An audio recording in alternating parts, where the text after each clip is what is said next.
এলাকায় থাকতো। অভিযুক্তের বাড়ি কাছাকাছি নির্যাতিতার মামার বাড়ি। আমরা তো এখানে ছিল না, মামার বাড়ি এসেছিল। এখানটা ভোট দিয়ে বইকেলে আসে, আসার পরে এখানে মামার বাড়ি থাকে। কিছুদিন পরে শনিবার দিন বাড়ি যাবে বলছেন, তা ওই দিন আজকে ওরা ফোন করে ডেকে নিয়ে গিয়ে ডেকে নিয়ে গেছিলো ওই যে ছেলেগুলো করেছে মেরেছে তারা এইসব ডেকে নিয়ে গেছে। তার মধ্যে পার্টিকুলার কেউ ডেকেছিল, তার নাম কি? নাম অজয় নিয়ে গেছে। তার সঙ্গে কি আপনার মেয়ের কোনো সম্পর্ক ছিল? আমরা তো জানি না, এখানে এসছে 15 দিন ধরে হয়েছে, এরকম এসেছিল আসতে ওরা। তারপরে এখানে তো আমরা থাকি না, আমরা থাকি সোনারপুরে। অজয় মণ্ডলের সঙ্গে পরিচয় কী করে হলো আপনার মেয়ের? ওই এখন ফেসবুকটা চলে, ওতে থেকে এখানে তো ও থাকে না, সোনারপুরে থাকে সব। মেয়েও থাকে, ওই শুধু মামার বাড়ি ওই ওর দিদিমা নিয়ে এসছে।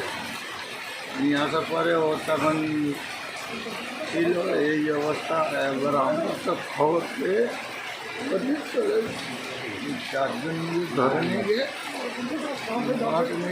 মেরে থানায় মিসিং ডায়েরির অভিযোগ করেছিলাম। হ্যাঁ, তারপরে কি হলো? তারপরে যখন কালকে সকালে যখন লাশটা খুঁজে পেলাম, তারপরে পুলিশকে আবার ফোন করলাম।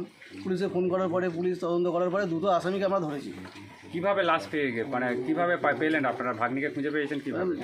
পাড়ার কিছু লোক বাগান থেকে আসার সময় তারা দেখতে পেয়েছে যে পুকুরে লাশটা ভেসে উঠেছে। কি অভিযোগটা কি করেছেন? অভিযোগটা এখন আমরা মার্ডার কেসের অভিযোগ করেছি। কিভাবে হয়েছে? আপনার ভাগ্নিকে কি জোর করে নিয়ে গিয়ে শারীরিক নির্যাতন? আমার ভাগ্নিটাকে জোর করে ফোন করে ডেকে নিয়ে গিয়ে এটা 4-5 জন মিলে ধর্ষণ করে দিই।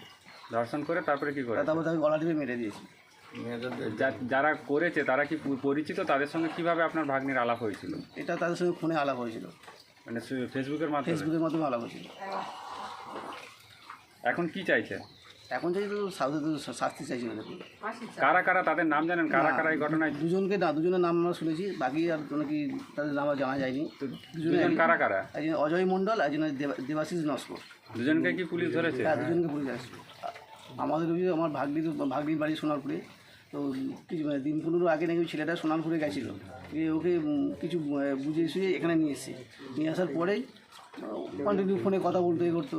ওরা এবার ভাগ্নি শনিবার দিন বাড়ি চলে যাওয়ার কথা ছিল, তো শুক্রবার দিন রাত্রে ওকে ফোন করে ডেকে নিয়ে গিয়ে এই কেসটা করেছে। শুক্রবার রাতে 8টা নাগাদ প্রেমিক বাড়ি থেকে ফোন করে নির্যাতিতাকে ডেকে নিয়ে যায় বলে জানা গেছে। বেশ কয়েকজন মিলে তাকে ধর্ষণ করে বলে অভিযোগ পরিবারের পক্ষ থেকে। অভিযুক্ত অজয় এলাকায় খারাপ ছেলে হিসাবে পরিচিত। এলাকার নানান মহিলাদের প্রতি কটূক্তি করত বলে অভিযোগ করে এলাকাবাসী।